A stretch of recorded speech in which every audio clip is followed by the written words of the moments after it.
네, 현재 시각 8시 23분 지나갑니다. 지금 보고 계신 머니쇼 유튜브에서 라이브로도 시청 가능하니까요. 많은 관심 부탁드립니다. 일단 지난주 뉴욕 증시만 놓고 봤을 때 이제 후반 들어서 좀 상승 탄력이 약화되는 듯하고 이번 주가 좀 굉장히 중요할 것 같네요. 뭐 일본 중앙은행 또 미국 연준 뭐 말씀해주신 대로 주요 통화정책 회의들 줄줄이 예정되어 있잖아요. 네, 그렇습니다. 예. 그래서 뭐 어떻게 보면 그렇게 매파적 서프라이즈 좀 이렇게 금리 인하가 좀 멀어지는 쪽이나 유동성을 줄이는 쪽에 가는 매파적 서프라이즈 반면에 또 비둘기 쪽으로의 또 서프라이즈 양쪽 다 이 팽팽하다 보니까 네. 의외로 또 못 움직일 수도 있다. 시장이 위아래로 움직이기 쉽지 않은. 이렇게 뭐 예를 들어서 BOJ 요인 때문에 어디로 갈까 했더니만 연준이 네. 말린다든지 뭐 이런 얘기도 하는데 모르겠습니다. 지금 이제 크게 쏠려 있는 것 같지는 않은데 그동안 이렇게 각광을 받았던 기술주들 가운데 예를 들면 뭐 슈퍼 마이크로 컴퓨터 같은 거 네네. 이런 종목들은 보면은 사실 이렇게 간 작은 사람들은 저 종목 손대기가 겁나는 차트가 막 나오고 있습니다. 네네네. 여기서 툭 부러져도 할 말 없고 이러다 뭐 더 치고 나가도 뭐 할 말 없고 그런 상황이 됐는데 이번 주는 월요일부터 한번 이렇게 전반적인 일정과 그 거시적 이벤트들이 갖고 있는 함의를 한번 잘 짚어봐야 될 것 같아요. 네, 뭐 네. 그런 의미에서 오늘도 디멘전 투자자문의 투자부문 송재경 대표님과 함께 시장 이야기 나눠보겠습니다. 어서 오세요. 어서 오세요, 안녕하세요. 대표님. 예. 우선 뭐 지난 한 주 동안 이렇게 미국장, 우리장 할 것 없이 우리는 지금 금요일 날 대부분 개인 투자자들이 정말 뒤통수 세게 맞았다는 말씀들을 하시더라고요. 어떻게 패도 그렇게 패느냐 외국인들이 현선물 할 것 없이 했는데 한 주간 좀 한번 리뷰를 해주시죠. 이 수장님도 그렇고 앵커님도 그렇고 이 매일매일 장을 보시다 네네. 보니까 이게 되게 먼 것 같은 저는 이게 일주일에 한 번씩 나오니까 그러니까 예. 그러니까 이게 정확히 한 달 전 그 주에 이런 대화를 똑같이 나눴던 기억이 바로 나타납니다. 그게 무슨 말이냐면 네. 한 달 전 1월 달 CPI, PPI가 발표되던 주에 이런 고민을 그대로 했고 그때도 장의 흐름이 비슷했었다. 네. 예, 그렇게 말씀을 드리고 싶고요. 그때도 CPI 발표됐을 때 시장이 괜찮아 일시적이야로 했다가 네. PPI가 세게 나오면서 시장이 화들짝 놀라고 이제 장이 좀 조정을 받았던. 맞았어. 예. 그때 뭐 엔비디아도 당일날 조정 받고 뭐 그랬었는데 지금 장을 보시면 지난 한 주 동안 보시면은 유럽은 여전히 강세를 하고요. 지난 네. 한 주만 놓으면 주 초반에 올라가서 그걸 그대로 유지한 게 유럽이다. 특히 이제 스페인이 상당히 좀 강한 강세를 보였고요. 그다음에 홍콩은 상대적으로 플러스를 냈지만 사실은 이 주 중반에는 훨씬 더 많이 올랐다가 조정을 받아서 저 정도로 끝났다 보시면 네. 좋을 것 같고 전반적으로는 아시아권이나 미국은 상고 하저인데 하저가 좀 더 많이 낮았었다. 그다음에 일본은 주 초부터 빠져서 그냥 그것이 지속된 그런 상황입니다. 그래서 전반적으로는 미국발 물가 소식들이 시장을 울고 웃기게 했던 그러한 이제 한 주였다라고 해석을 할 수 있을 것 같습니다. 이번 주에 또 이제 미 연준 FOMC가 예정이 되어 있는데 여기서 점도표까지 이제 공개가 됐는데 이게 참 지금 시장에서 중요하게 보이는 포인트인 것 같아요. 이번에 연방기금금리 그 중간값이 좀 올라갈 거다라는 예상이 많잖아요. 최근에 갑자기 지난주부터 막 올라와서 네. 시작했죠. 원래는 말씀 주신 대로 점도표라는 것이 그러니까 369 12월 달에 발표되는 경제 요약, 경제 전망 요약에서 발표되는 예. 그래서 점이 찍혀 있죠, 사실은. 그래서 우리나라 사람들이 점도표를 이렇게 많이 알게 될지는 저도 이제 총 이제 18명의 네. FMC 위원들이 참여해서 자신의 생각을 피력하는 거죠. 얼마나 연말에 되면 이만큼 될 거다라고 찍는 건데 말씀 주신 대로 지금 올해 말에 한 3번 정도의 금리 인하에 가장 지금 중간값이 많이 몰려 있습니다. 네. 근데 일부 한 두세 분 정도가 혹시 위로 올라갈 수도 있겠다라는 걱정. 이런 것들이 이제 말씀 주신 대로 나타나고 있고 만일 그렇게 된다면 상당히 좀 시장이 걱정할 수 있고요. 지금 차트가 잘 열어주셨네요. 결국 연준의 FOMC 개최 월별로 이게 계속 했던 얘기인데 올 초만 해도 한 7번, 8번 금리 인하 생각하고 첫 번째 금리 인하는 3월일 거다. 네. 이것이 거의 그 연초에는 90%의 확률로 배팅을 하다가 예. 지금 1% 사실상 이제 없다. 그러네요. 예, 이번 주에 발표될 거는 이제 없다 예. 부분이고 그 다음에 이제 기대했던 게 5월 달이었죠. 5월 달에는 무조건 한다.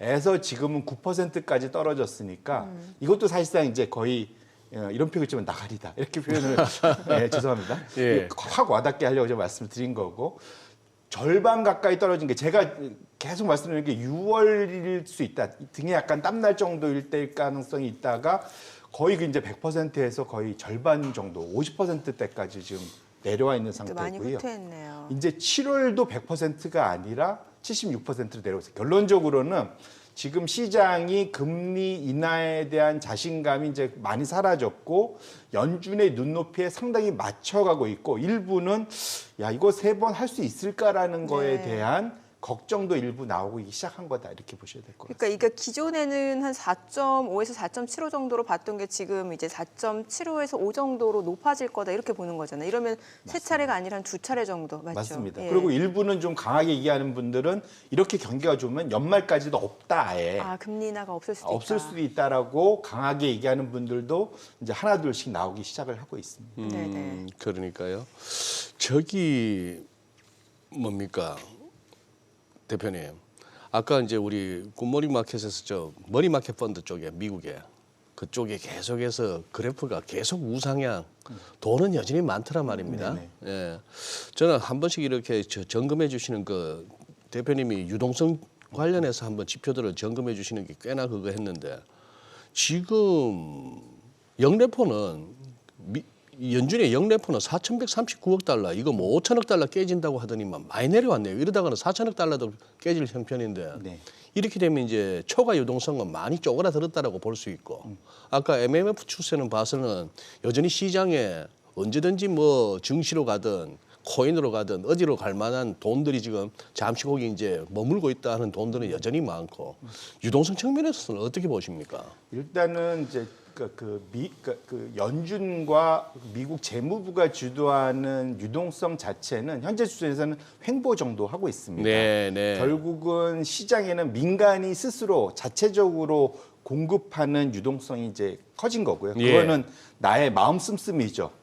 주식과 채권을 어떻게 보느냐에 따라서 나의 그 소위 그 현금을 어디다 넣을 거냐에서는 말씀 주신 대로 지금 연초에 지금 리테일 머니 마켓 네네네. 펀드, MMF도 뭐 이건 당연히 지금 워낙 지금 짧은 금리가 높기 때문에 네. 이거보다 더 수익 내기가 쉽지 않으니까 당연히 일단 저쪽으로 저기, 다 들어간다고 보셔야 될 것 같고요. 다만 저게 이제 주식으로 바로 나올 거냐, 그거는 성격상 미국의 성격상으로는 그렇게 크지는 않다라고 저는 해석을 하고 있고, 네. 다만 지금 이제 BTFP 그때 우리가 얘기했던 은행들한테 작년에 그 은행들 파산할 것 같으니까 실리콘밸리 은행 터졌을 때 네, 그때 그때 나왔던 빌려줬던 것들이 3월 13일부로는 이제 추가적으로는 더 이제 연장 안 한다.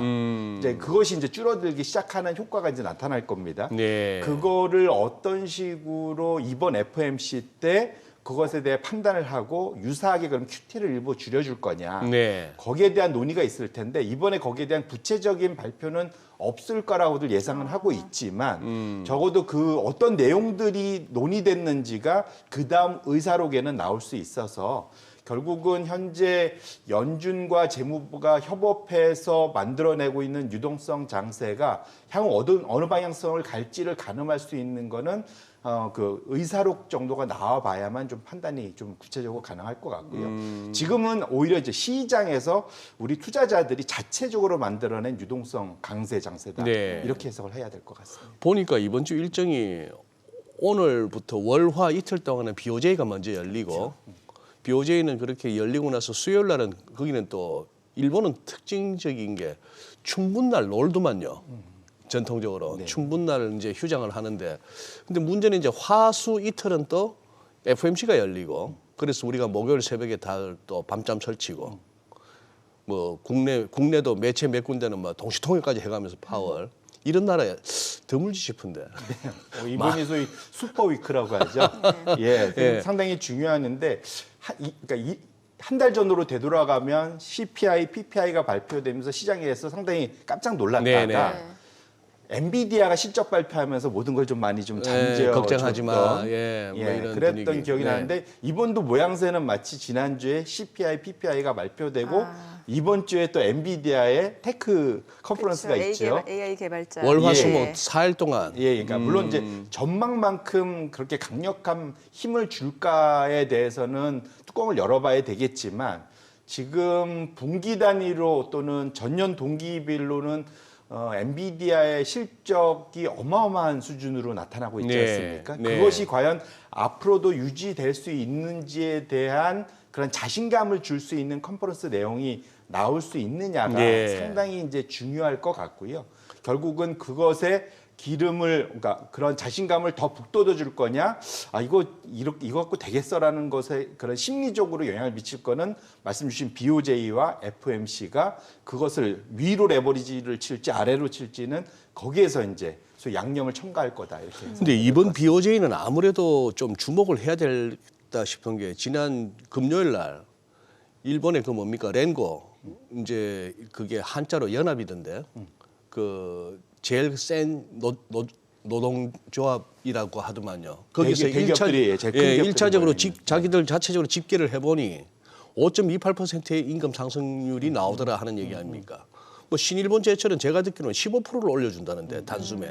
자 그런 식으로 해서 평균적으로 5%가 넘는 임금 상승률. 이 얼마만입니까? 이렇게 되니까 이번에 BOJ가 분명 움직인다 쪽으로 지금 니온 계좌이가 막 보도까지 하던데 어떻게 보십니까? 예, 당연히 이게 4월이냐 3월이냐 이슈지 올리는 것만은 거의 뭐 기정사실이다. 일본도 금리를 올린다. 예, 근데 뭐 그건 사실 어찌 보면 마이너스 금리를 거의 마지막으로 갖고 있는 주요국이지 않습니까? 네네. 선진국이기 때문에 그 정상화시키는 거라서 사실은 어찌 보면 시장은 그걸 이미 반영해서 시장 금리는 0.77 정도 이미 가 있죠. 10년물이 예.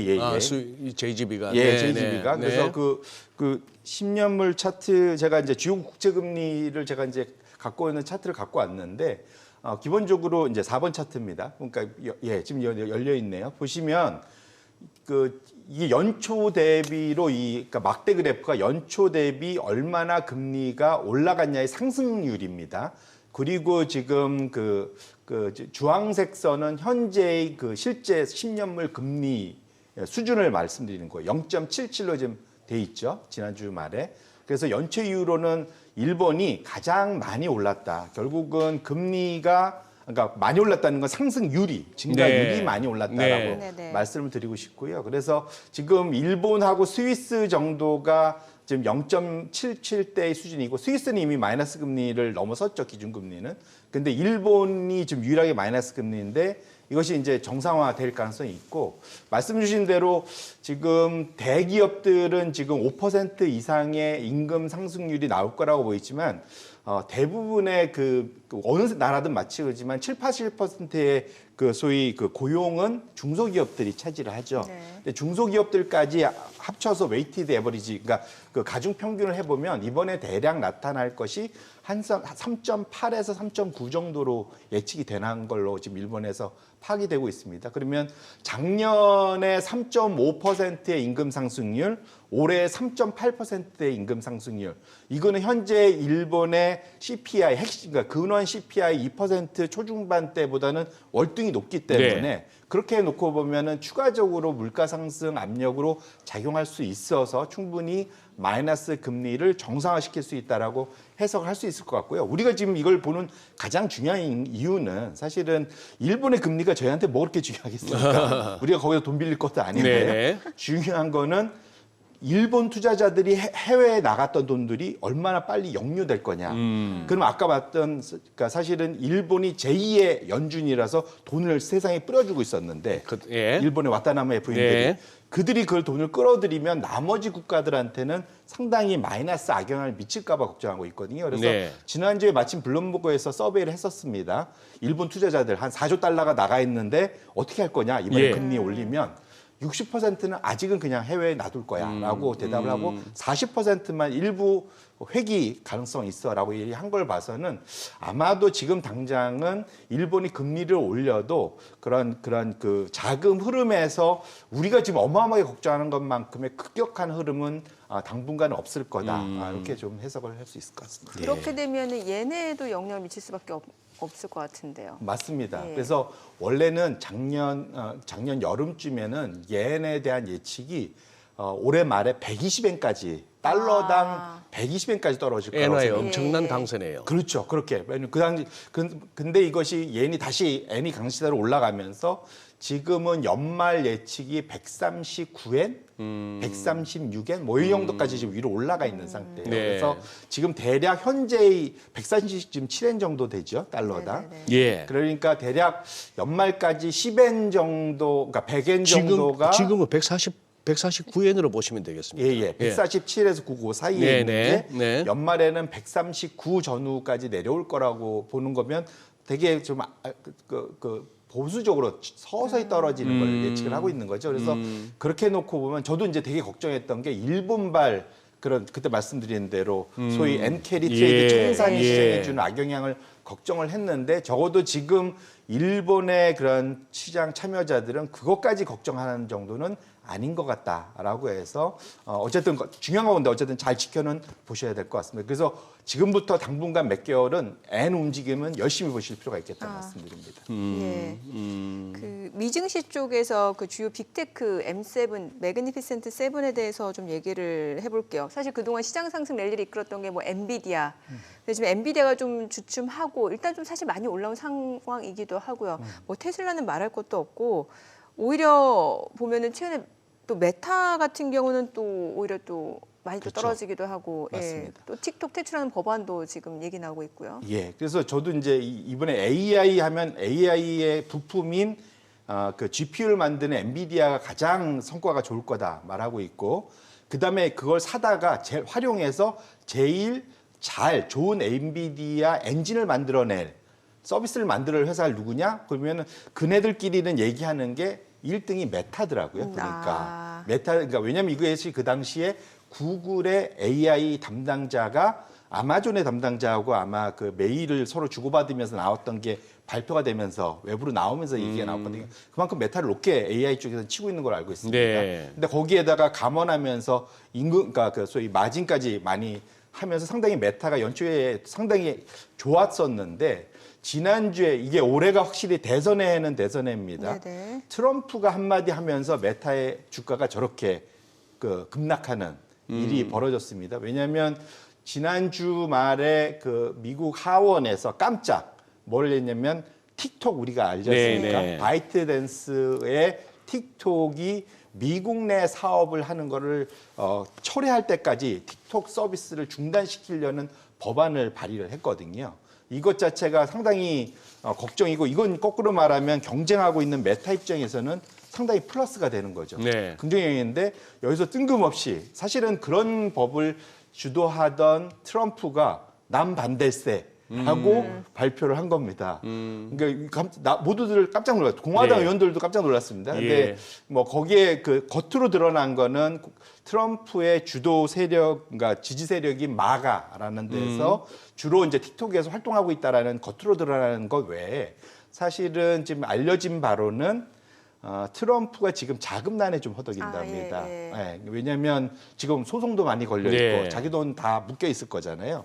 그러다 보니까 미국 대선 돈 엄청 드는데 네네. 그 돈을 넣어줄 사람이 필요한데 이 틱톡의 대주주인 제프 야스라는 미국의 헤지펀드 매니저가 트럼프하고 만난 이후에 결국은 그러면은 이제 자금 지원을 해줄 수 있다라는 거겠죠. 그 이후에 트럼프가 반대로 돌아섰다는 것 이런 이제 비하인드가 먹히면서 메타가 실제로 영향을 받을 수 있겠다. 트럼프 때문에 악영향 이런 것들이 이제 주가가 좀 많이 밀린 그런 형상이고 반면에 금리가 올라가면서 그 사이에 헤맸던 알파벳, 마이크로소프트, 애플은 상대적으로 올라왔는데 그거는 그 사이에 좀 헤맸던 것들이 상대적으로 주가가 반등하는 계기 뭐 이렇게 해석을 할 수 있을 것 같습니다. 대표님의 그 말씀을 듣다 보니까 이제 자금 측면에서 또 틱톡의 대주주격인 헤지펀드로부터 지원을 받을 수 있다 하는 그 말씀도 뭐 이제 일리는 있는 얘기고. 그런데 트럼프 전 대통령이 내세웠던 명분은 그거였죠. 틱톡을 금지하면은 메타가 가장 수혜를 보는데 메타의 어떤 그 정치적 편향성을 갖다 문제 삼았던 거죠. 그러니 과거 이제 2020년 그 선거를 치르는 과정에서 뭐 그 당시 페이스북이나 뭐 구글이나 할 것 없이 거기서 플랫폼 기업들이 검열을 했다는 거 아닙니까? 자기들 정치적 성향에 맞는 컨텐츠는 올리고 나머지는 자꾸 이렇게 뭐 계정을 폐쇄한다든지 이런 식이었으니까 그런 어떤 정치적인 이슈도 한몫했다 보니 사실 중국에 대해서 가장 그 발톱을 드러내던 트럼프 대통령이 틱톡 금지에 대해서는 반대를 하는 순간에 다들 이게 뭐지 싶었죠. 근데 조금 복잡한 사연들이 있는 것 같습니다. 맞습니다. 예, 그래요. 근데 지금 GTC는 그러면 지금 엔비디아 주주분들로서는 상당히 기대를 걸 만한 이벤트인데 말입니다. 지금 어떻게 보이세요? 지금 현재 주가 측면에서는 참 이렇게 쉽게 말씀드리기도 쉽지 않은 것 같은데. 그렇습니다. 사실은 근데 왜냐하면 그건 기술 컨퍼런스잖아요. 네. 그러니까 어떤 전망과 관련된 것들을 직접적으로 표현하기가 네. 어려운 상황이 분명히 있을 것 같고요. 네. 다만 아까 저희 이 세션 전에 있었던 것 중에 AI 병목 형상 때문에 예. HBM 관련된 그런 것들이 부각될 수 있는 그러한 기술적인 그러한 전망, 그런 채택 가능성 이런 것들이 더 늘어난다면 엔비디아 자체도 중요하겠지만 주변부 대표적으로 우리나라의 뭐 그러한 SK 하이닉스나 예. 뭐 관련된 그런 종목들에 분명 수혜를 줄 수 있는 뉴스는 충분히 나올 수는 있겠다. 그런 건 충분히 전망해 볼 수 있을 것 같습니다. 네네. 앞서 트럼프 얘기 저희가 좀 해봤었는데, 그러니까 올해가 미국 대선인데 보통 이제 대선 있는 해가 시장이 좀 네. 좋았다라는 그런 통계가 네네. 많잖아요. 네. 근데 올해는 또 이변이 있을 수 있다라는 얘기도 나오고 있어서요. 네. 최근 또 미증시가 약간 또 조정을 받고 있는 상황인데 이거 어떻게 봐야 될까요? 맞습니다. 그래서 지금 미국 특히 이제 미국 빅테크들은 버블 논란. 예. 왜냐하면 이제 사실 미국 빅테크가 워낙 많이 올랐고 집중도도 엄청 높고 아까 말씀 주신 대로 미국의 돈이 어마어마하게 빨려 지금 들어가고 있고 예. 이런 것들이 다 몰려 있기 때문에 이것이 잘못만 삐끗해도 상당히 의외의 조정이 나타날 수 있는 그런 여건은 다 갖추고 있거든요. 그래서 상당히 걱정스럽긴 한데 제가 차트를 하나 갖고 왔는데 이제 6번 차트를 열어봐 주시면 그러니까 보통 평균적으로 어떤 대통령이 돼서 4년의 그 임기를 거치는 동안 시장이 어떻게 변했냐. 이제 골드만삭스가 분석한 자료인데요.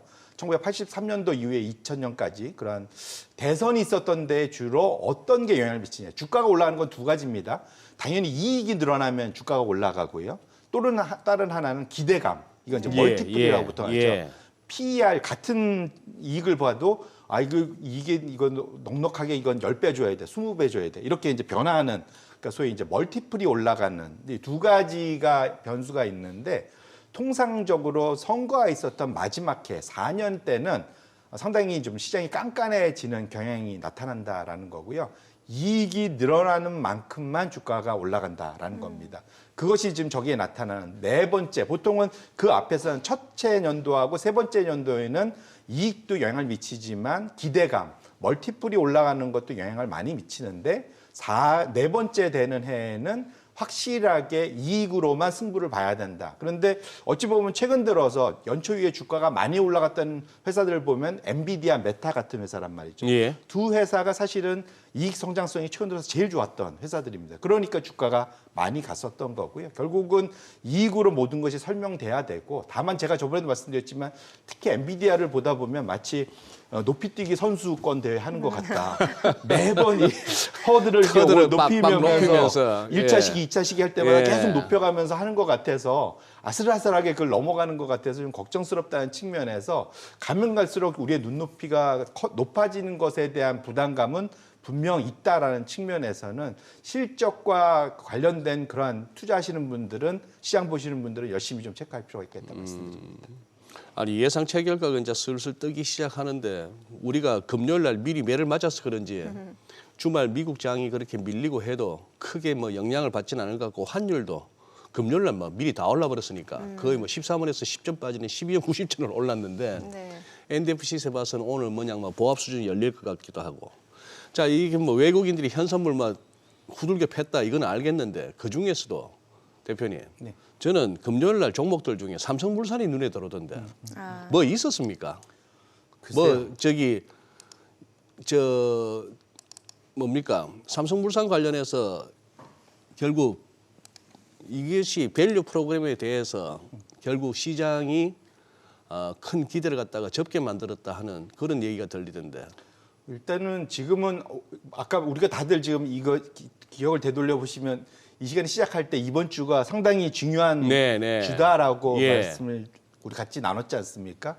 결론적으로는 그 사이 많이 올랐잖아요. 네. 그러면 일정 부분은 이익 실현을 하고 기다려보고 이번을 지나놓고 난 다음에 다시 시작해도 늦지 않지 않겠습니까? 그런 측면에서 놓고 보면 지금 지난주 금요일에 있었던 거는 어떠한 사실은 그 큰 이슈가 있었던 건 별로 없었잖아요. 그러니까 결국은 주가가 올라간 것에 대한 일정 부분의 차익 실현들이 나타난 거라고 해석을 하는 것이 좀 더 맞고 그때는 사실은 삼성물산뿐만 아니라 금융주 정도만 일부 제외하고 나머지는 다 조정 밸류업과 관련된 종목들은 조정을 받았던 걸로 기억을 해서 그런 측면에서 놓고 보면 전반적으로 그 소위 밸류업과 관련된 프로그램들이 그대로 다 끝난 거냐? 네. 이거는 아직은 아니지 않을까라고 저는 개인적으로 생각하고 있습니다. 지금 다시 한번 그거 해보니까 결국 자사주 추가 취득하고 배당 확대 이 안건을 갖다가 이제 그 헤지펀드들이 제안을 했는데 이게 부결됐네요. 부결됐고 그 연기금이 부결 쪽에 서 있었다네요. 그러니까 그건 이제 원래 이미 사실은 그 전부터 시작될 때부터 안 될 안 될 거는 거로 다들 다는 예측은 알고는 할 수 있었는데. 있었기 때문에 그런데 하도 요즘 밸류업 하니까 조금 뭔가 달라지나 싶었는데 역시나 부결됐다. 네, 뭐 표대결로 가는 거고 그건 별도 계산이 다 될 테니까요. 네네. 네. 다만 이제 그게 사실 된다고 기대했다면 그건 혹시 외국인 투자자중에 그걸 그렇게 그 정도로 이렇게 뭐랄까 그 나이브하다 그러죠. 그렇게 하는 분들은 좀 없지 현실감은 않았을까. 떨어지는 기대였다. 예, 예. 그렇게 보시는구나. 네네. 네. 자, 지금 시각 8시 50분 향해 가고 있는데 오늘 양시장 호가 상황 좀 체크해 보도록 하겠습니다. 먼저 코스피 예상 체결 지수부터 좀 확인해 보도록 할게요. 오늘 코스피가 약보합 출발 예상되고요. 지금 호가로 봤을 때는 2,665포인트입니다. 코스닥 강보합 출발 예상되고 있고요. 예상 체결 지수는 882포인트입니다. 지난 주말에 뉴욕 증시 나스닥이 1% 가까이 떨어진 것과 비교해 봤을 때 오늘 국내 증시는 상대적으로 좀 선방이 예상되는 시장 흐름 보여줄 것으로 예상되고요. 시가총액 상위 종목 예상 체결가 보겠습니다. 삼성전자가 지금 보합이 예상되고요. 지금 호가에서는 72,300원.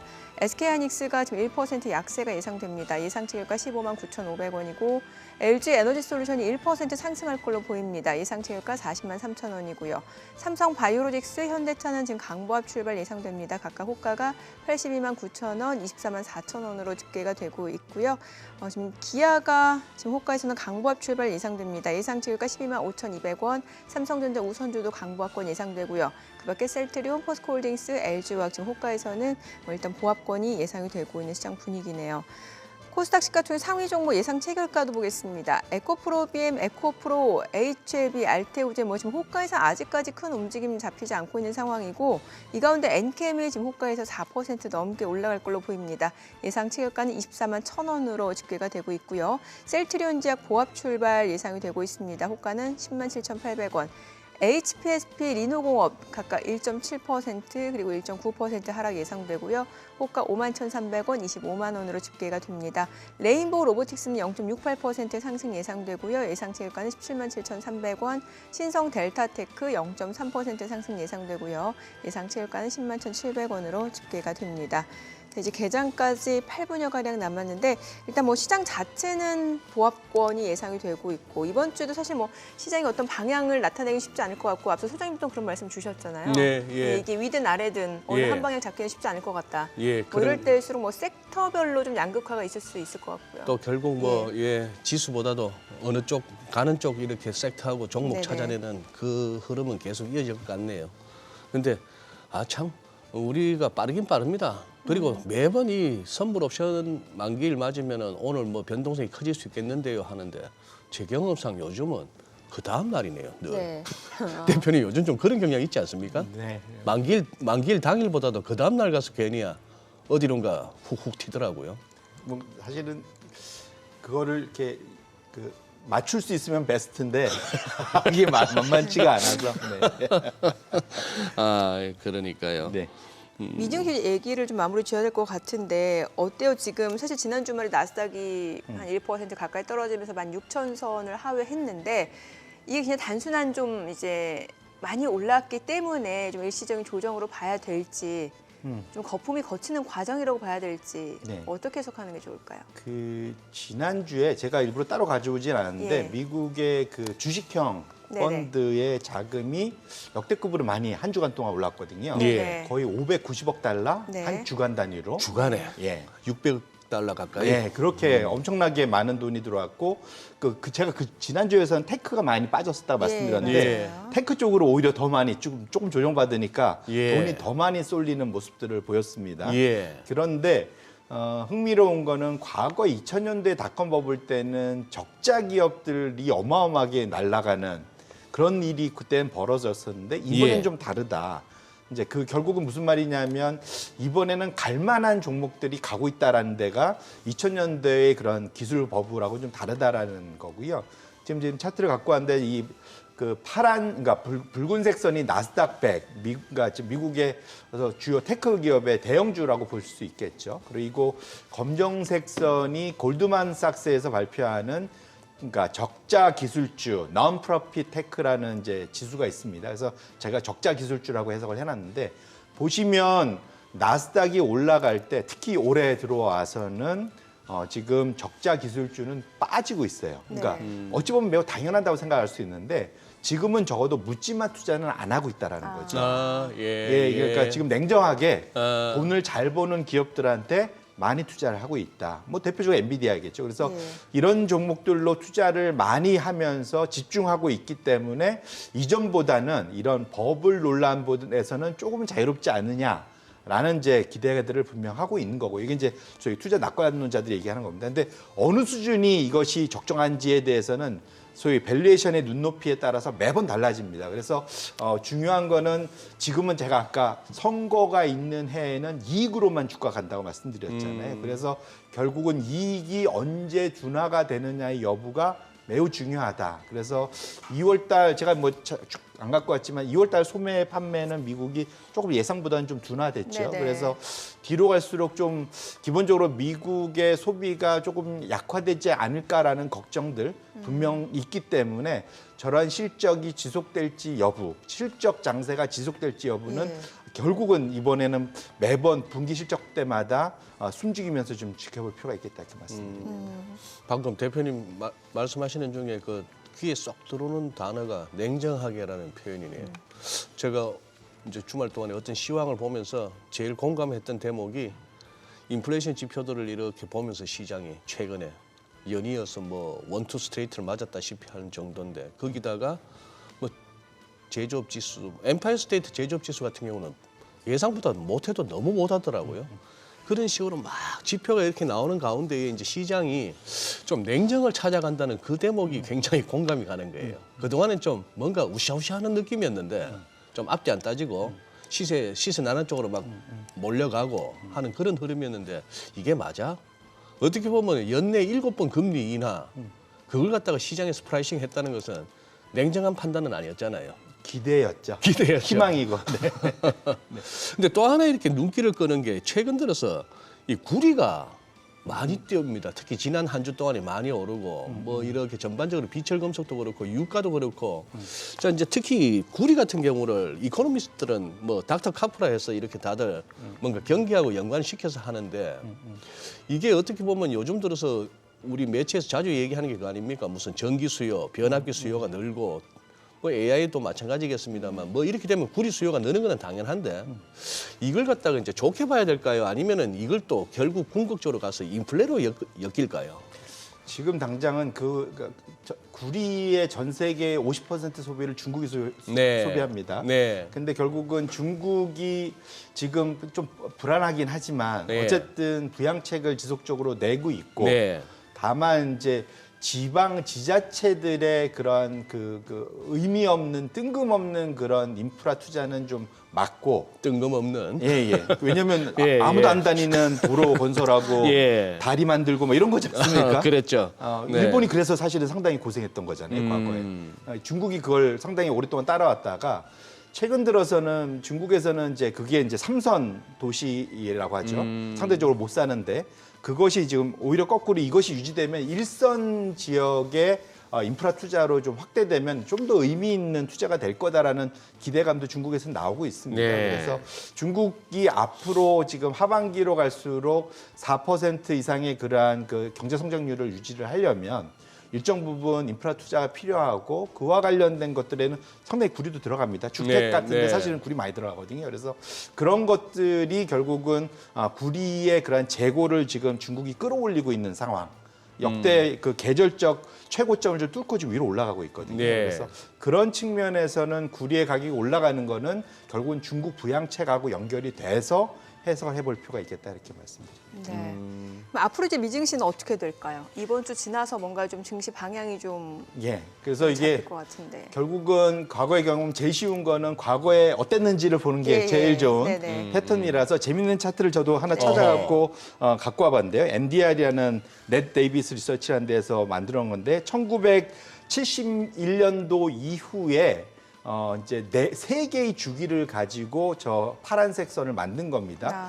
1년 동안 어떻게 움직이느냐. 네네. 그러니까 71년도부터니까 총 53회의 흐름이겠죠. 네. 그다음에 4년 대선 주기. 그러니까 4년마다 한 번씩 이르는 대선 때만 어떻게 했느냐. 그거가 평균으로 들어가고요. 마지막으로 10년 계절성. 10년마다 한 번씩 벌어지는 거. 이 세 개를 단순 평균에서 만들어낸 차트인데 저것은 높낮이를 보시기보다는 그 방향성을 보시는 게 중요한데 확실한 거는 지금 재밌는 건 흥미롭게 제가 이게 눈길이 간 거는 연초 이후에 올해 시장이 이 붉은색 점선이 올해 시장이거든요. 그대로 좀 따라가고 있죠. 결국은 지금 이쯤 되면은 과거에 1년, 4년, 10년의 계절성을 놓고 봤을 때는 이게 이제 하향으로 바뀌는 약화되는 시기로 지금 들어가는 건 분명하고 마침 이때 이번 거의 주부터 시작해서 결론을 알 것 같은데 예. 저희가 개장하고 그 결론을 좀 더 자세히 들어보겠습니다. 오늘 국내 증시로 확인해 보도록 하겠습니다. 개장합니다.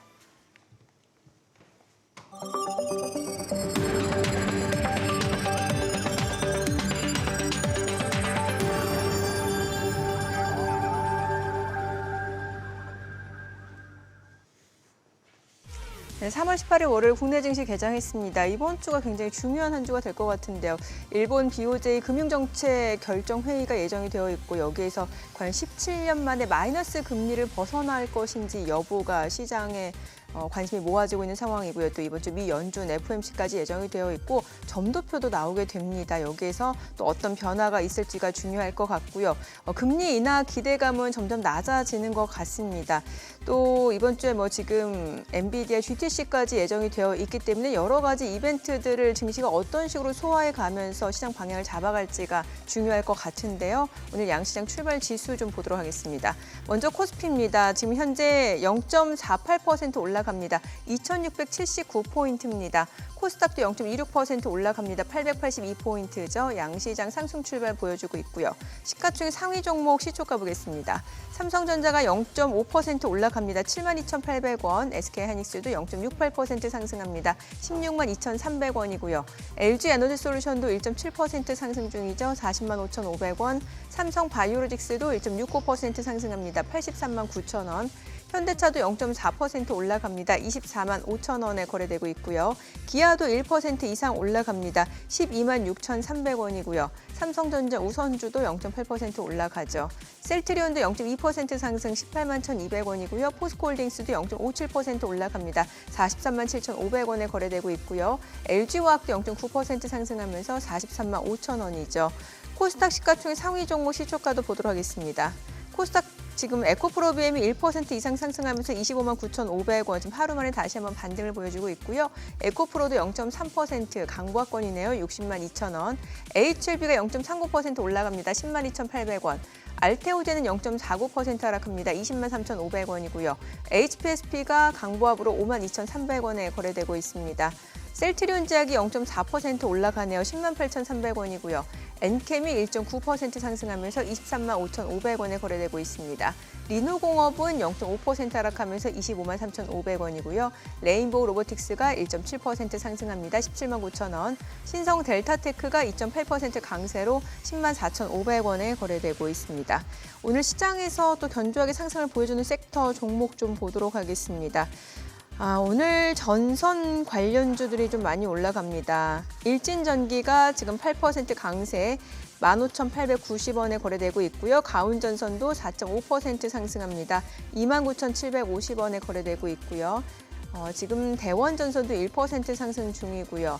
대한전선도 2.3% 상승하면서 1,340원이고요. 센서뷰가 20% 급등하면서 5,000원에 거래되고 있고요. 그밖에 LS 에코에너지 각각 2%, 3% 강세를 보여줍니다. 오늘 전선 관련주들이 강세 흐름을 이어가고 있고요.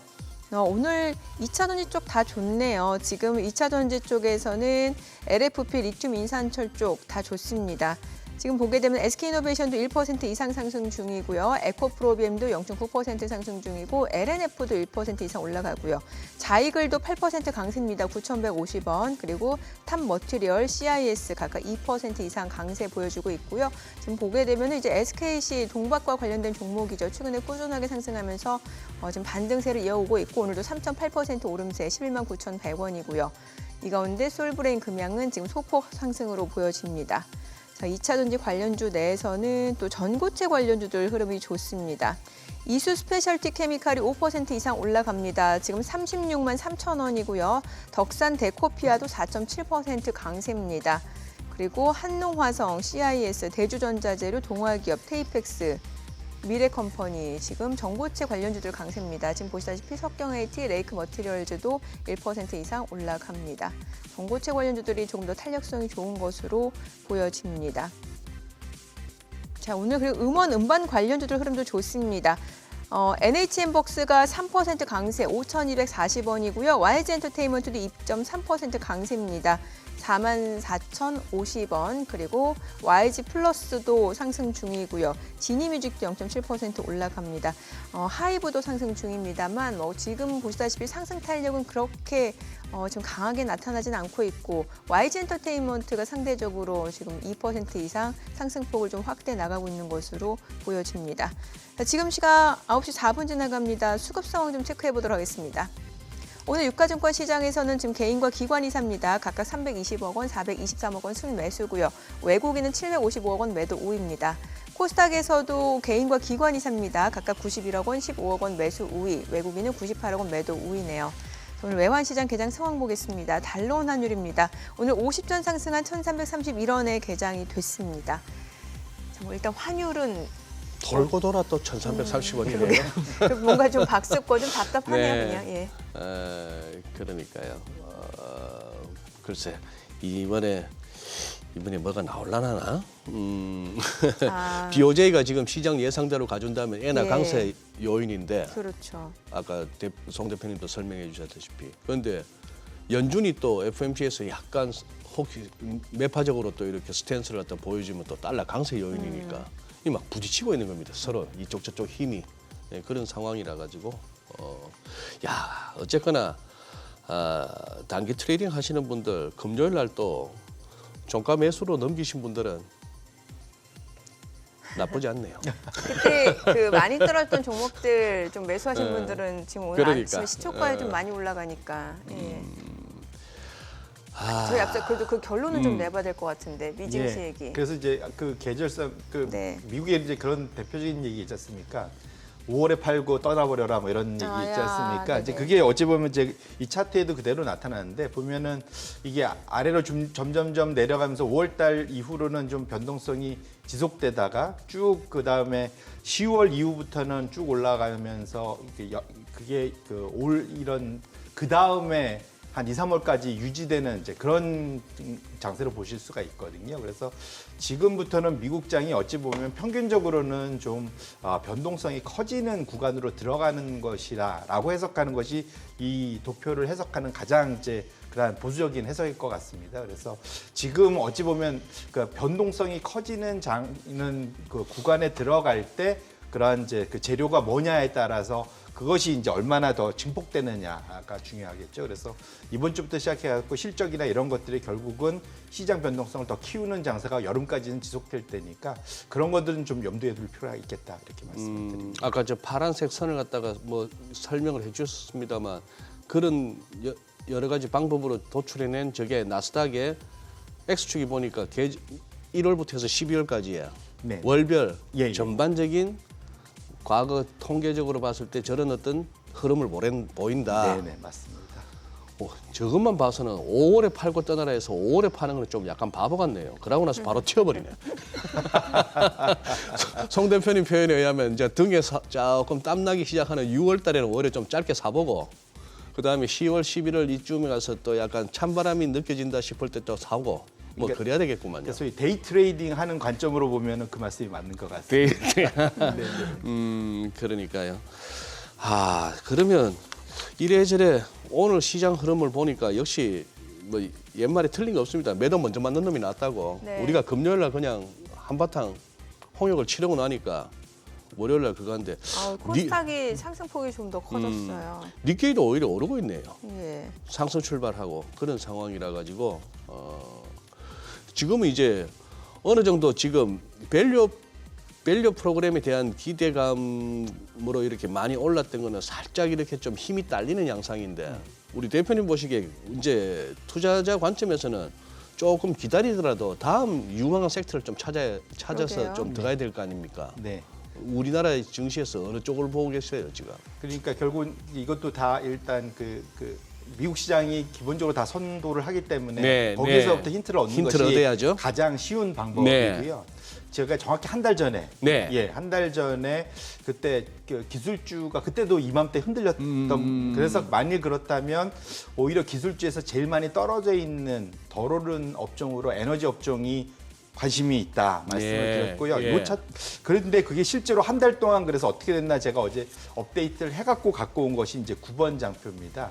장표를 열어봐 주시면 지금 이게 그 녹색선이라고 해야 되나요? 이 녹색선이 지금 보시면 1개월 동안 지금 미국의 이제 업종별 수익률인데 에너지 소재 산업재 순으로 그 소위 업종 수익률이 나타났다라는 걸 말씀드리고 싶은 거고요. 결국은 확실히 시장은 돌고 도는데 기술주에 대해서 부담을 느끼는 분들이 에너지 쪽으로 좀 많이 돌아섰다라고 볼 수 있는 그런 장표다 하나 첫 번째 볼 수 있을 것 같고 요 기간 동안 확실히 뭔가 변화가 있었냐면 유가가 많이 올랐어요. 그 사이에. 네네. 그리고 지금 미국의 지금 휘발유가가 지금 아마 조만간 갤런당 3.5달러까지 지금 올라갈 걸로. 그러면 예. 사실은 이게 제일 바닥이 2달러니까 예.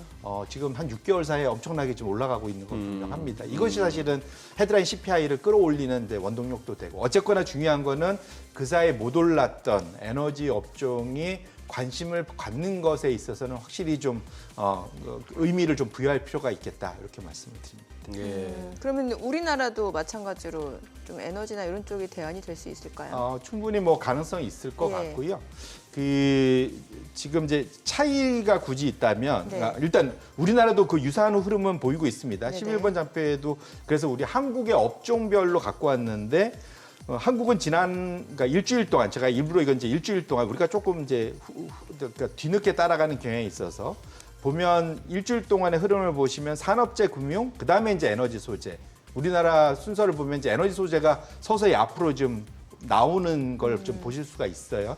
그 다음에 그 사이 한 달 동안은 확실히 금융과 산업재가 좋았는데 금융은 잘 아시겠지만 밸류업 프로그램의 그렇죠, 최대 수혜가 그러니까 금융주기 때문에 그럴 거예요. 은행들이고요.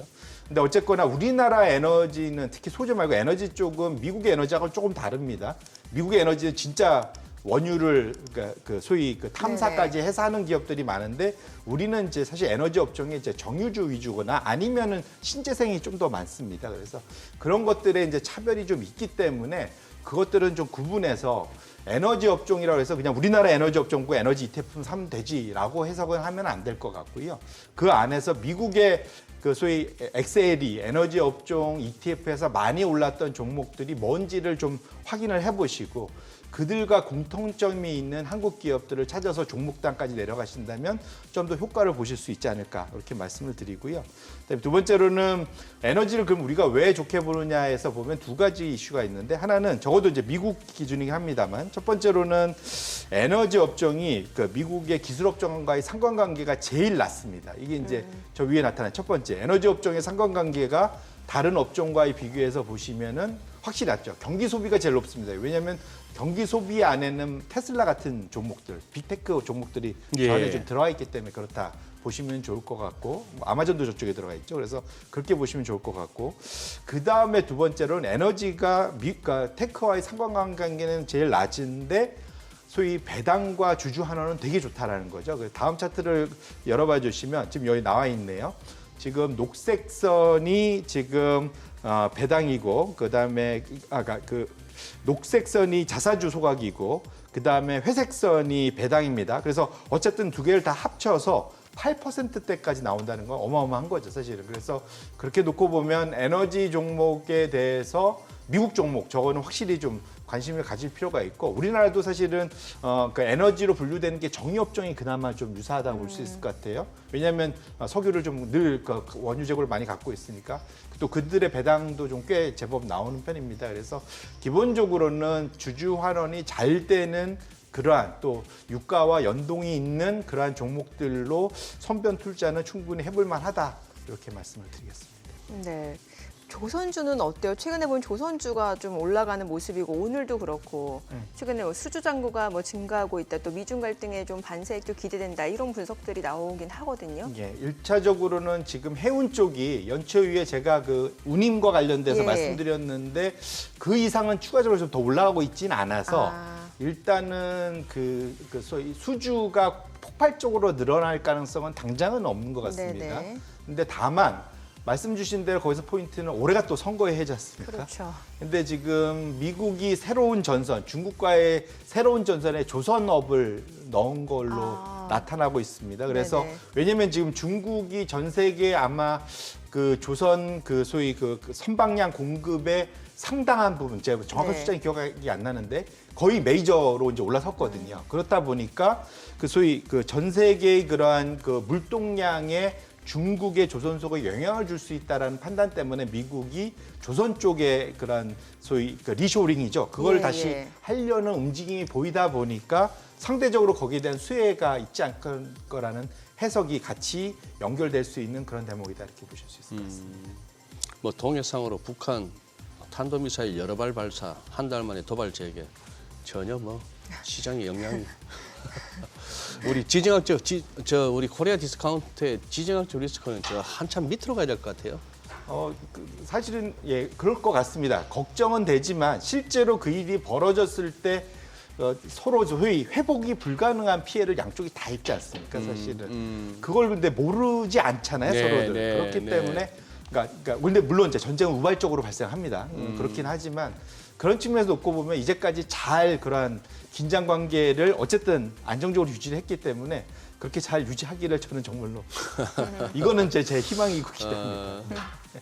근데 네. 하다못해 여러 발이 아니고 몇 발을 쐈는지 몇 발 정도는 알았으면 좋겠는데 그냥 수발 여러 발이라고 나오네요. 네. 네. 저희 오늘 들으신 기업과 관련해서 좀 자세한 내용 원하시는 분들은 지금 하단에 나오고 있는 이 카카오톡 채널에서 크손을 검색하면 보다 자세한 정보 확인해 보실 수 있으니까요. 참고해 보시면 될 것 같습니다.